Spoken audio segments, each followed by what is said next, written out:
Hola, espero que todo vaya muy bien. Me llamo Johan. Em, Hoy quería hablar acerca de leer sin entender. Mm, Hoy es el día del idioma, entonces pues, no sé, bueno hablar de libros. Este no es un canal de literatura, soy más bien yo como escribiendo un diario. Mm, y pues sí, mostrando ese interés pues como por tanto como consumir como crear arte. Em, y pues es algo que conflictúa, ¿cierto? Yo la verdad siento que parte de lo que estoy haciendo aquí es desnudar como la ignorancia, ¿cierto? Mostrar unas interpretaciones pues inadecuadas de mucho de lo que voy aprendiendo. em, pero pues es algo con lo que uno puede pelear. O sea, yo creo que inevitablemente a medida que pasa el tiempo, que uno aprende más y más, pues se va dando cuenta cada vez más de la ignorancia presente y la ignorancia pasada, ¿cierto? En un futuro quizás me veré lo que decía hoy. Y pues espero pues verlo con amor, pero yo creo que voy a poder denotar tanto la ignorancia como pues otras características de la personalidad que van evolucionando. Es inevitable.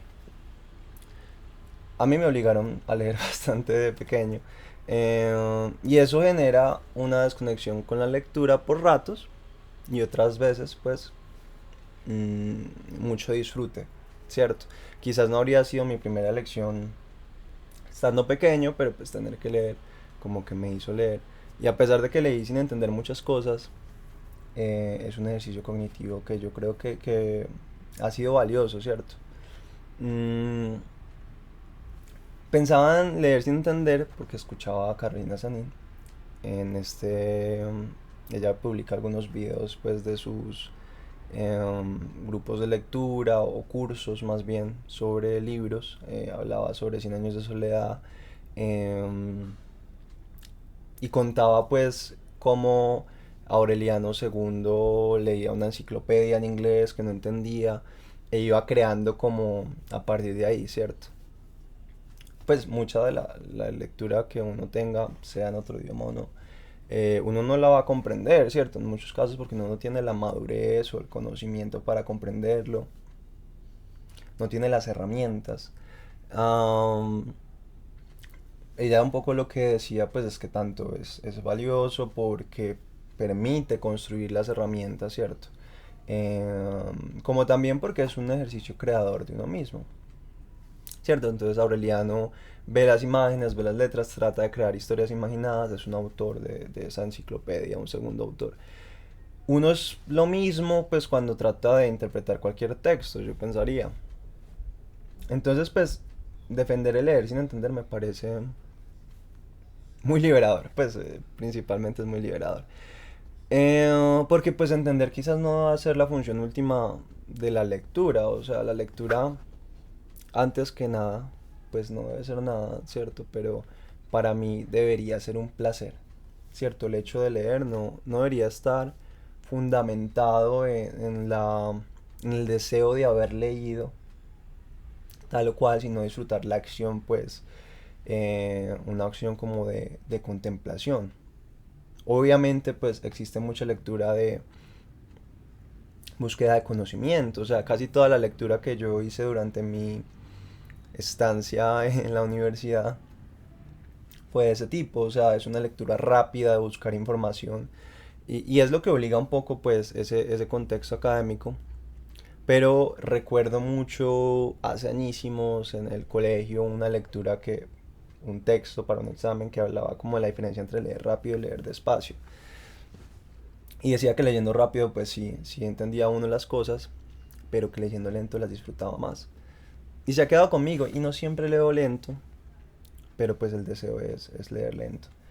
Em, entonces, bueno, pues leer sin entender tiene todo el valor a mi parecer, ¿cierto? El primer valor diría yo pues que es el placer que no creo que haya que fundamentarlo mucho, pues es el ocio, la acción que se hace por ella en sí mismo. Pero luego, pues sí, hay otras razones pues también para leer. El querer haber leído, que es algo de lo que uno nunca está exento, por ejemplo, pues para mí obedece a la búsqueda de un estatus intelectual, que no diría que está mal, al final de cuentas, pues los seres humanos nos movemos en una sociedad que funciona por el estatus, que funciona a través de señales que uno puede dar y el estatus intelectual es la búsqueda como de esa señal. Mm, que en muchos casos pues es la que permite a uno encontrar personas con quienes conectar, ¿cierto? Yo empiezo a hablar aquí de lo poquito o mucho que leí, pues porque es relativo, ¿cierto? Pero pues poquito. Y ustedes me escuchan y dicen, este man no sabe de qué está hablando y ya saben que a lo mejor no hay una conexión. Otra persona quizás está más cerca en ese nivel y podemos pues tener una conversación, ¿cierto?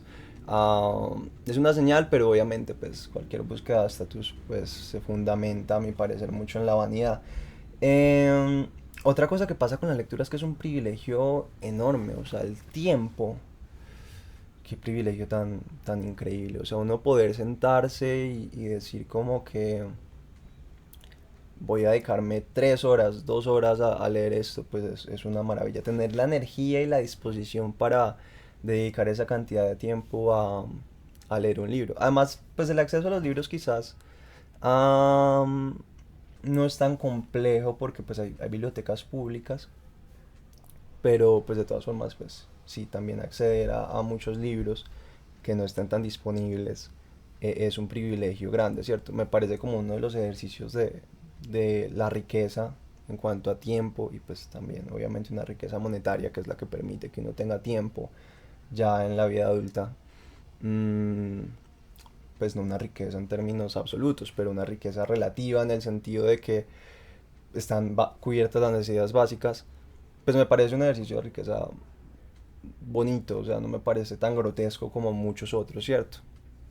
Buscar un estatus intelectual a mi parecer es mucho más loable que, no sé, comprar cierta ropa con ciertas marcas.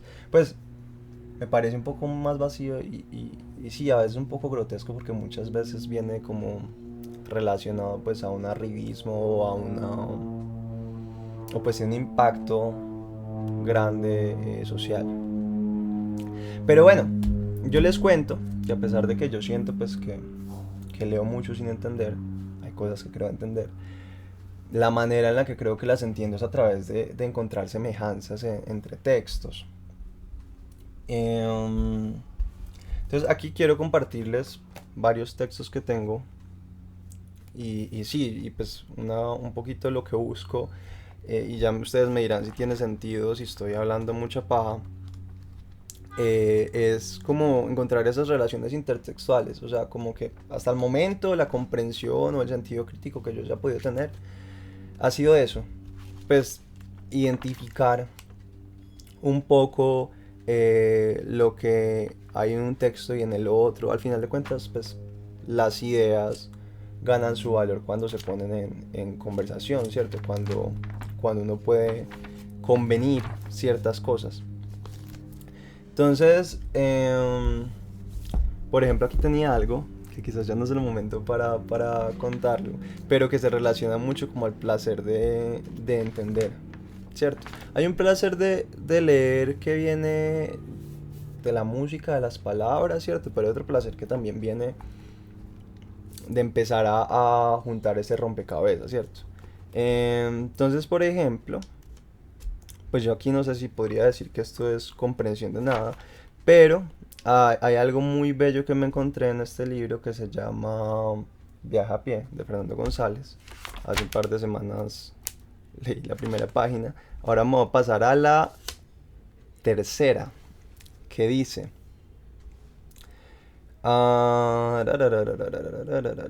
pues aquí está hablando primero de que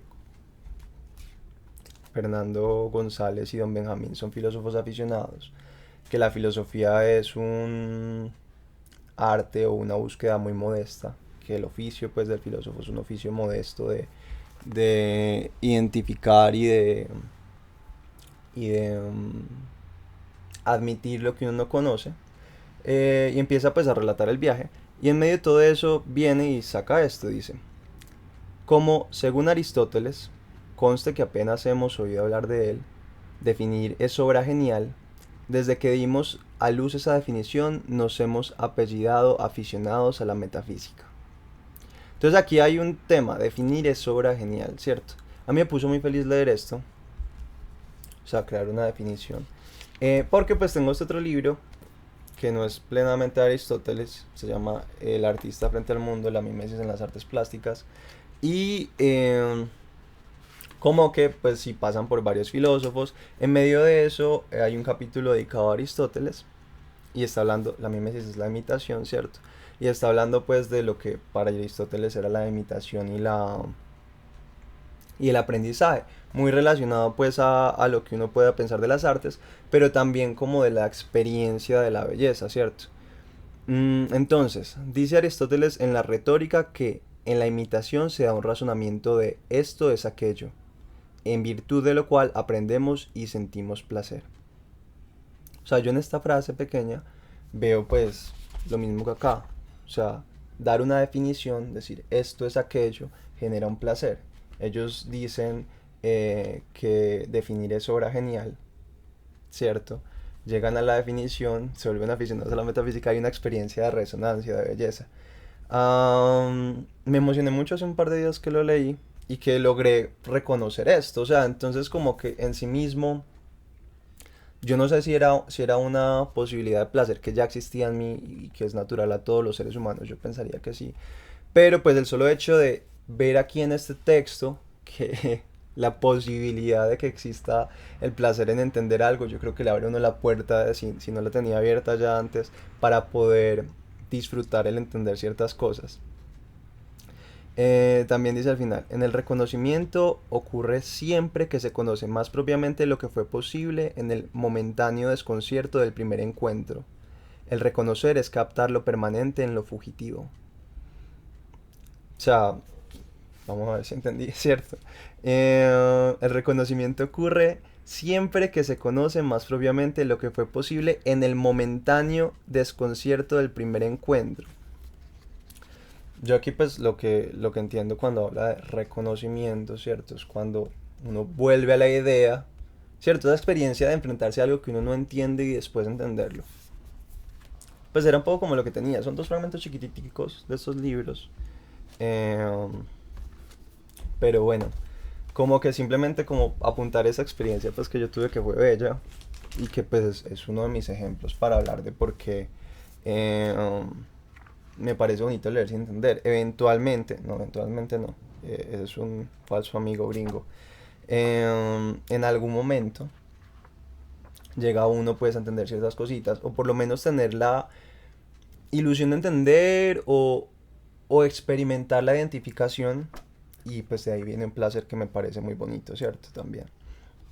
Igual si uno no experimenta una identificación, pero a partir de una incomprensión, uno pues crea una idea nueva, me parece muy bonito. Siento que, por ejemplo, cuando he tenido la experiencia pues de enfrentarme a muchos poemas o a arte surreal, pues como que le dicen en muchos casos a uno que ni siquiera se esfuerce por entender, pero igual lo que le evoca a uno, la emoción que le viene a uno, o las imágenes que uno puede crear después de eso, pues tienen un valor increíble, ¿cierto?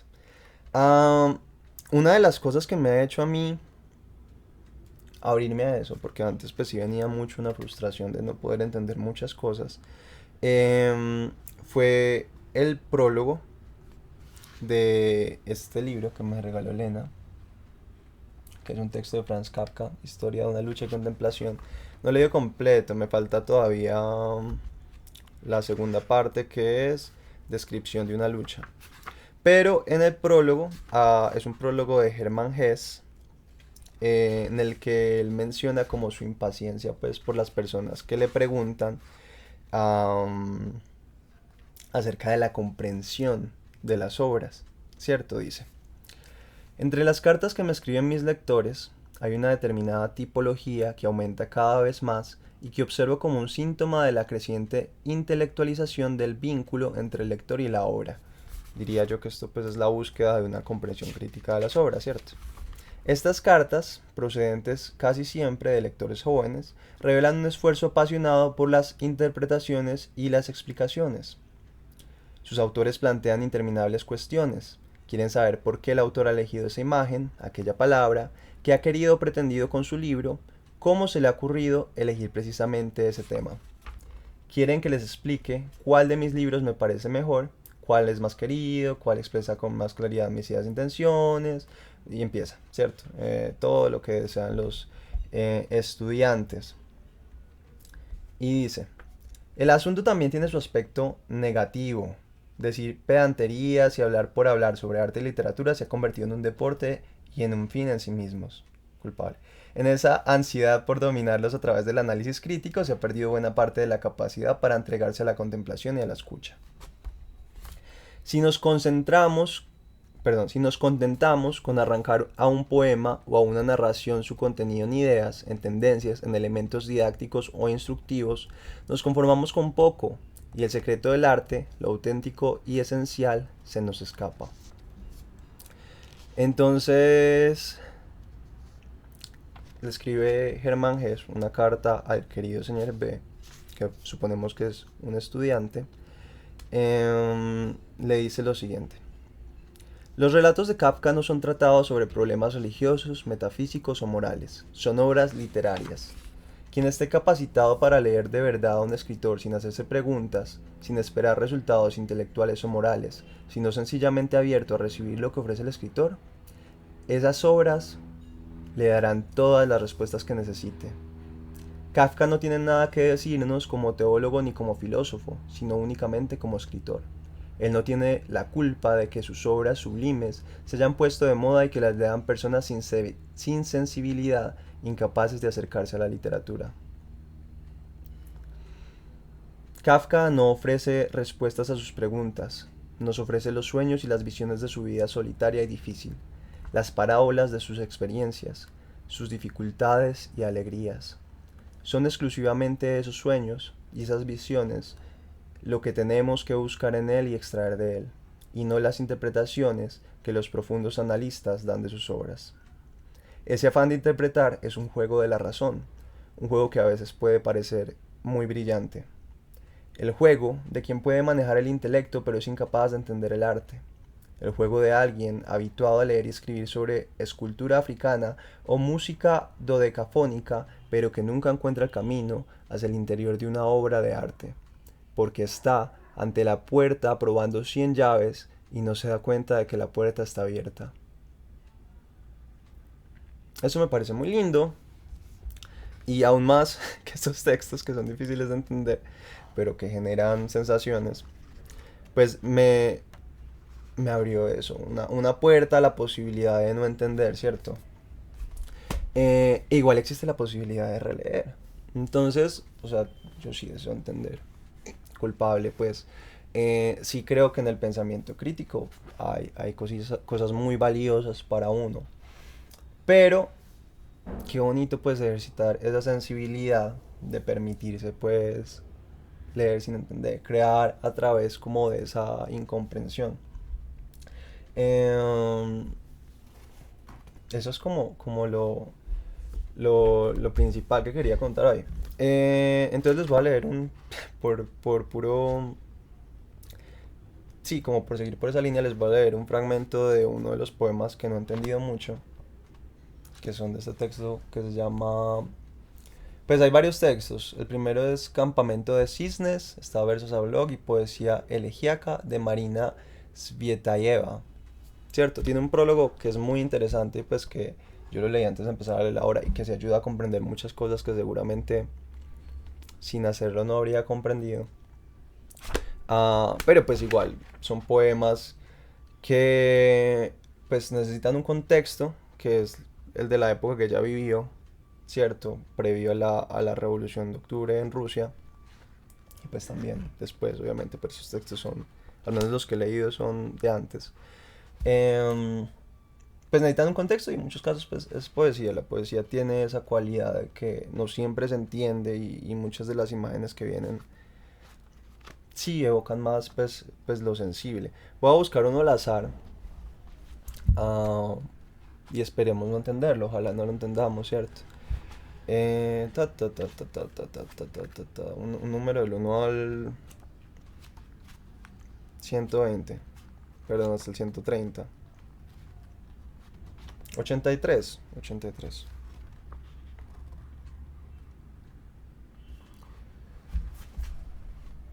André Chenier. André Chenier subió al patíbulo, y yo estoy viva. Un horrible pecado. Son tiempos de hierro para todos. No es bardo quien entre la pólvora canta. No es padre quien, trémulo en el portón, al hijo despoja de la armadura. Son tiempos donde el sol es un pecado mortal. No es persona quien en nuestros días vive. En la oscuridad no reconozco las manos, son mías o ajenas. En terrible sueño se agita la negra conciergerie. Las manos dejan caer el cuaderno, palpan el fino cuello. La mañana, cual ladrón, se insinúa. No lograré acabar de escribir.